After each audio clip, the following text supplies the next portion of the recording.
Chads, welcome back to the friggin' channel. Today I'm going to be breaking down a preview of UFC BJJ 1, specifically Andrew Tackett versus Andy Varela. Okay, this is going to be a fire matchup. These guys have some history, but not in this rule set, so it should be interesting to see how it goes in this rule set. I'll be breaking down, what happened in their first match at ADCC West Coast Trials, and I'll be breaking down key differences and who I think will win this next matchup. So let's just go ahead and get into it. All right, first up, Andy and Andrew first went against each other at West Coast Trials, where Andrew won that match. It was via takedown, so 2-0. 6 minute match. So I was in the semifinals, I believe. And so, yeah, Andrew went on to win the trials, but again, opted out and went to do CJI. And I think, yes, Andy went and did CJI as well. But anywho, let's just kind of get down and break down that match and see how this next match at UFC BJJ 1 tomorrow, June 25th, will go down, okay? So the match, like I said, semifinals. If you don't know, the trials are incredibly hard. It is a very large bracket with like 256 people in each bracket. So these boys had quite a few scraps before they met each other in the semis. And so, some fatigue. It's a 2-day tournament, and this was on the second day, I believe. So some fatigue was probably setting in. And so, yeah, that is one thing to keep in mind about this match that makes it different than the UFC BJJ, right? They'll be well rested, well recovered, not have had any prior matches. They can give this one super fight their all. So that is something to keep in mind. Also, we also got to point out the obvious differences between ADCC rules and UFC BJJ rules, okay? ADCC, that match was not a finals match, so it was 6 minutes, 3 minutes, submission only, 3 minutes, points. UFC BJJ is 3 5-minute rounds, 1 minute rest in between, submission only, 10-point must system on the judges' scorecard. So, whole lot of difference there. Okay, it's like almost double. That is double and some change the match length. So I wouldn't expect them to come out with the same ferocious pace they did in the ADCC match. But, Andrew and Andy like to scrap, so they could just scrap for 15 minutes. But I doubt that. I think Andy will kind of come out and use the first round to warm up a little bit, because that's what he was doing those first couple of matches in the UFC BJJ. He kind of used the first match to warm up, and first round to warm up, and then the second round he went for the finish. And then also in his match with Davis Asari, kind of used that first one to get loose, and then he kind of found his groove in the second round, and he got the finishes in those. Andrew just kind of blitzed his guy, right? He first had, who did he have first? Aaron Wilson just double-legged him into the pit, and then took his back, choked him, and then Nolf took that shot that tried to do a fireman's carry, left his back exposed, and he got choked out. So, I think Andrew will try to bring the pace from the get and try to just sprint. He has a lot of history. He looked good at CJI doing it, so I wouldn't expect anything different. I wouldn't expect like a pace management per se. I think he's going as hard as he can for as long as he can as the younger man. And then another difference that is obvious is the pit between ADCC and UFC BJJ. They both have experience in the pit. Obviously, they've had a couple matches, UFC BJJ. They've also both done CJI, so I don't think that neither one's unfamiliar with it. But I feel like Andrew utilizes it a lot more than Andy does. I think Andy tries to keep his action in the center and away from the pit wall, whereas Andrew kind of uses it to finish his double legs, his patented double leg. That is his main shot, and we'll see him hit it on Andy in this semifinals match at ADCC Trials. But yeah, I mean, I think Andy's going to try to keep it away from that and try to hit his duck unders, and Andrew's try to keep the pace forward and push him forward. And so, yeah, let's just go ahead and look at this match. We'll go over some highlights. So, yeah. Also, another thing to point out is that Andrew looks a little bit smaller here in this matchup, which is about a year ago. And Andy looks to be a little bit bigger, but not too much. They look pretty equal size.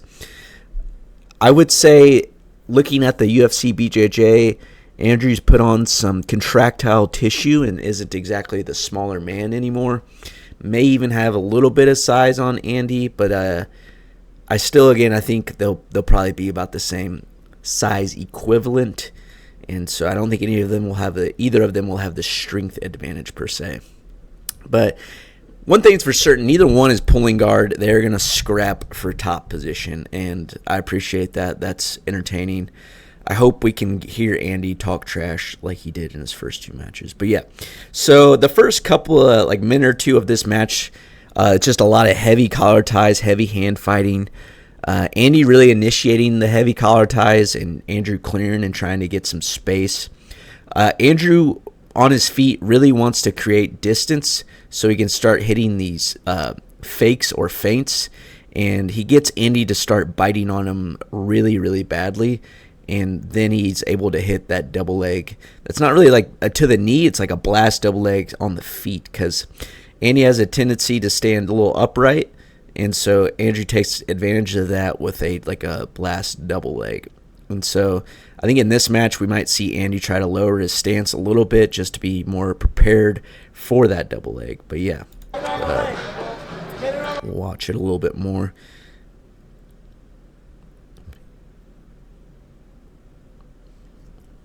Yeah, hand fighting.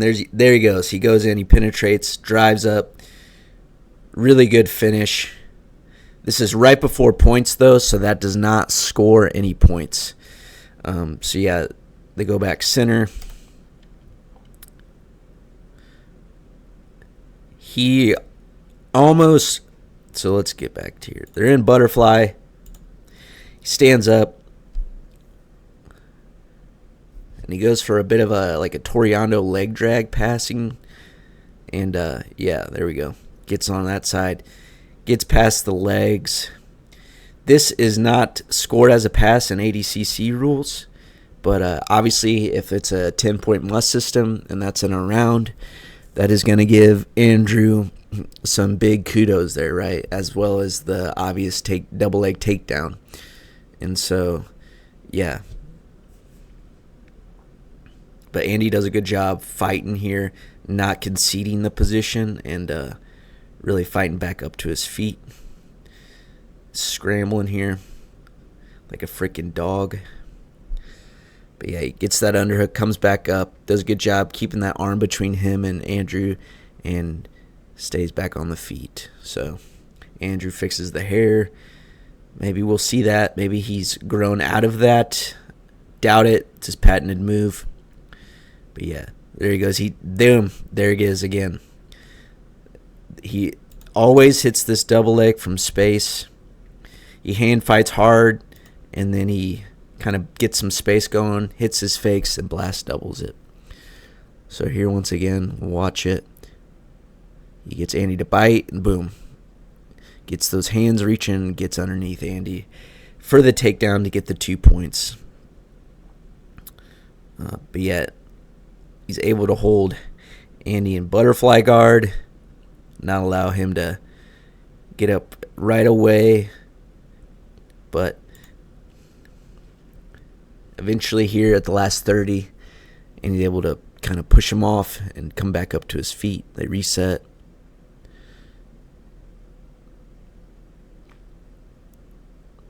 Pushes him off, comes back up, does a good job with the technical stand-up. And Andy hits a good shot here at the end as well. Again, heavy hand fighting. Once again, he hits his own double leg. Almost gets it, but Andrew's able to get back up, square up face. And then Andrew's back on the attack with some double legs. Andy tries to go knee lever. Then he goes crotch lock, rolls him through, tries to come up between the middle. Unsuccessful. Andrew, once again, back up. He tries to shoot a shot. But yeah, very good match, very entertaining match. Very wrestling heavy between them. So obviously this match is probably going to be pretty wrestling heavy. They stayed in the center most of the time, both sides, when Andrew got the takedown and was kind of putting some passing pressure on Andy. So if Andrew does get him down and Andy is on bottom, he'll have to be aware of the wall and try to kind of stay away from it because it's angled. You can't really use it to wall walk and, wall wrestle like you can do in MMA. And so, yeah. So I bet Andy lowers his stance and doesn't bite as hard on the double legs. He knows the double legs coming. That is Andrew's go-to attack, right? Andrew's going to look to hit those hand fighting, try to maybe wear Andy down a little bit so he can create that space later on and hit those fakes and get underneath him. But yeah, I think Andy's going to look to slow the pace a little bit and try to be slick. And obviously he's going to be trying to look to hunt the back, trying to look for duck unders. I wouldn't be surprised to see either guy go for something flying. They definitely have that capability. And, I don't think that'll go for it right away because if you do, you kind of give up a bad position. And these are two guys you do not want to give up your back to. But, yeah, I think as far as who I think will win, obviously Andrew got 2 takedowns there. And Andy didn't get any, and that's Andy's game is to wrestle. He's definitely not going to pull guard. So based on the wrestling exchanges from that first match, Andrew's probably the favorite, right? But it's going to be a nail biter. It's going to be a fun match to watch, and I'm looking forward to it. Who do you guys think will win? Who you rooting for? Let me know, Chads. Yeah, I'll talk to you Chads later.